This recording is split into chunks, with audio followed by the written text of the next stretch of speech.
नमस्कार। आज हम बालेंदु शेखर तिवारी का एकांकी भारत दुर्दशा नंबर 2 के बारे में यहाँ मैं संक्षिप्त में चर्चा करूँगा। भारत दुर्दशा नंबर 2 यह बालेंदु शेखर तिवारी की व्यंग रचना है।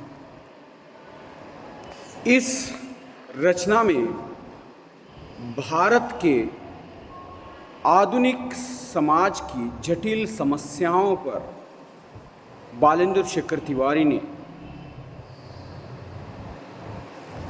टीका व्यंग्य किया है, जिसमें लेखक आज के भारत के सभी विकृतियां और सामाजिक रोग के सामने रख देते हैं, जिनके कारण देश विकास की राह पर तेजी से आगे बढ़ते हुए भी भीतर से लगातार खोखला होता जा रहा है। यहाँ ये एकांकी सिर्फ एक मनोरंजन की बात नहीं है, इसमें हास्य व्यंग्य है और इस हास्य व्यंग्य में सिर्फ मनोरंजन नहीं है, वो टीका प्रहार भी है। और इसमें जो नाटक का केंद्रीय पात्र राजू गाइड है, जिसके माध्यम से पाठक या दर्शक लगातार हर समस्या को समझता है और समाज की विशेष विवशता को भी महसूस करता है। पूरी एकांकी इस सत्य पर केंद्रित है कि भारत किसी एक समस्या से नहीं गिरा, बल्कि अनेक समस्याओं की से गिरा हुआ है, जैसे भूखमरी, भ्रष्टाचार, अन्याय, अत्याचार, जातिवाद, अपराध, शराबखोरी, फैशन की आंधी, अपसंस्कृति, रिश्वत, अकर्मण्यता, सब मिलाकर भारत की वास्तविक दुर्दशा का चित्र प्रस्तुत करते हैं। इन बुराइयों का आना जाना, उनका गर्व से अपना परिचय देना और किसी अनाम वो के आने की खबर से डरकर कोने में भाग जाना, ये पूरा दृश्य समाज के पाखंड, कमजोरी और आशाओं को टूटे हुए ढांचे को उजागर यहाँ बालेंदु शेखर तिवारी ने किया है। एकांकी का पहला ही दृश्य संकेत करता है कि यह व्यंग यात्रा राजू गाइड के माध्यम से चलेगी। राजू एक साधारण व्यक्ति होते हुए भी समझदार और जागरूक और कटु सच्चाइयों का प्रतीक है।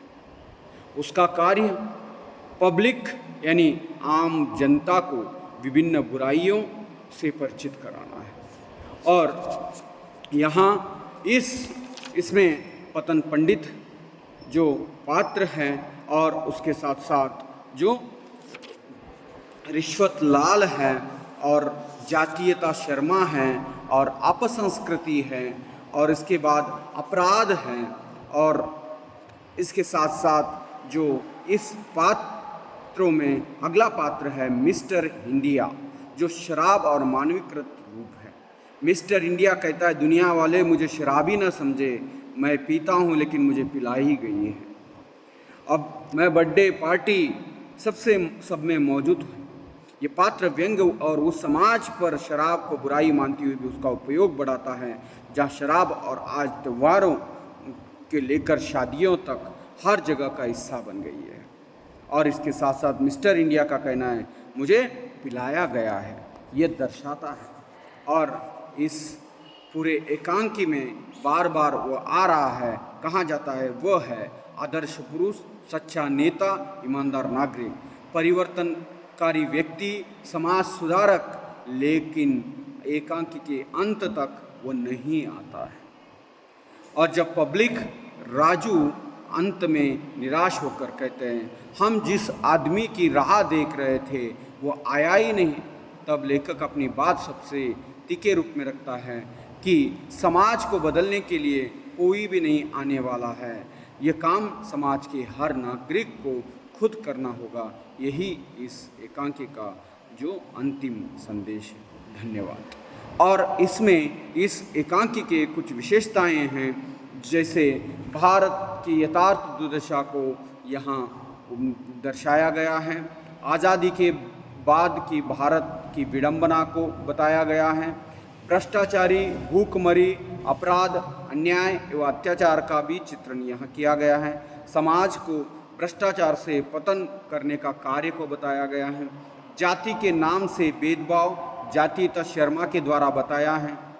अपसंस्कृति का यथार्थ चित्रण और मिस्टर इंडिया को पाश्चात्य संस्कृति के प्रतीक के रूप में दर्शाया है।